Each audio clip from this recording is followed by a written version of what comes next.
রোজ রোজ তো আর একই ধরনের চিকেন রেসিপি চলে না, তাই আপনার জন্য আমি নিয়ে চলে এসেছি একটি অন্য চিকেন কারির রেসিপি।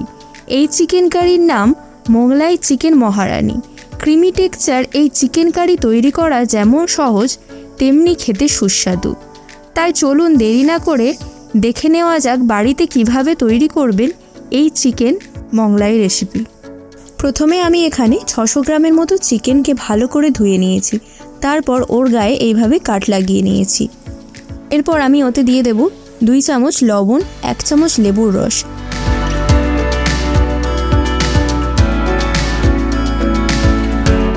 1 চামচ হলুদের গুঁড়ো, 1 চামচ লঙ্কার গুঁড়ো, 1 চামচ গোলমরিচের গুঁড়ো, আর দেব 2 চামচ আদা রসুন বাটা, আর দিয়ে দিচ্ছি 4 থেকে 5 টেবিল চামচ দুধ। এইবারে মশলাগুলো ভালো করে চিকেনের সঙ্গে মাখিয়ে 30 মিনিট ম্যারিনেশনে আমি রেখে দেব।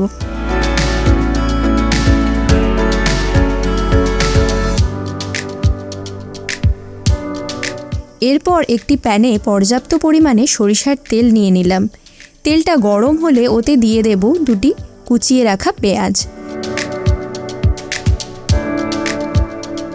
পেঁয়াজটা কিছুক্ষণ ধরে ভেজে একটা বেরেস্তা বানিয়ে নেব।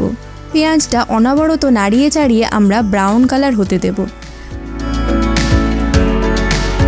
ব্রাউন কালার হয়ে গেলে পারে আমি একটি পাত্রে টিস্যু রেখে পেঁয়াজটা ওতে তুলে নেব। টিস্যুর ওপর রাখলে এক্সট্রা যে অয়েলটা থাকে সেটা টিস্যুটা টেনে নেবে, এতে পেঁয়াজটা অনেক মুচমুচেও থাকবে।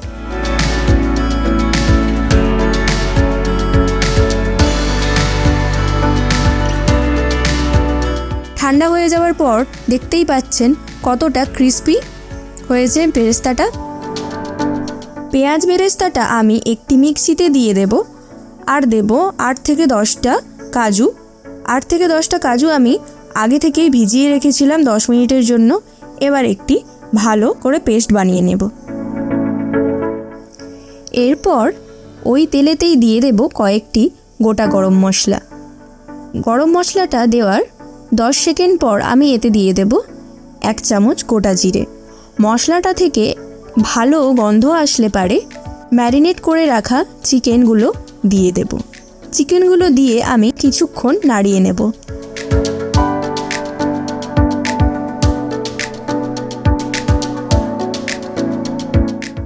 পেঁয়াজের পেস্টটা ওতেই দিয়ে দেব। দিয়ে পর মিক্সিতে যেই মশলাগুলো লেগেছিল তার জন্য ওতে আমি 1 বাটি জল দিয়ে আমি ভালো করে ধুয়ে এতে দিয়ে দিলাম। তারপরে আমি এটাকে 5 মিনিট ধরে কষিয়ে নেব।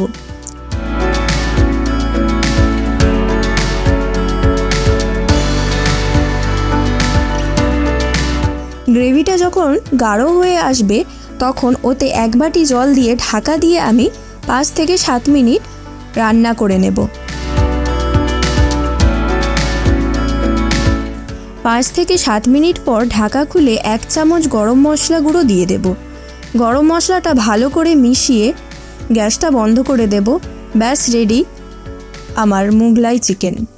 আপনারাও বাড়িতে অবশ্যই ট্রাই করবেন আর আমাকে কমেন্টে জানাবেন আপনাদের এই রেসিপিটি কেমন লাগলো। পরবর্তীতে আমি আরও মজার রেসিপি নিয়ে হাজির হচ্ছি, তাই চ্যানেলটি সাবস্ক্রাইব করার অনুরোধ রইল। দেখা হচ্ছে পরের ভিডিওতে। ধন্যবাদ।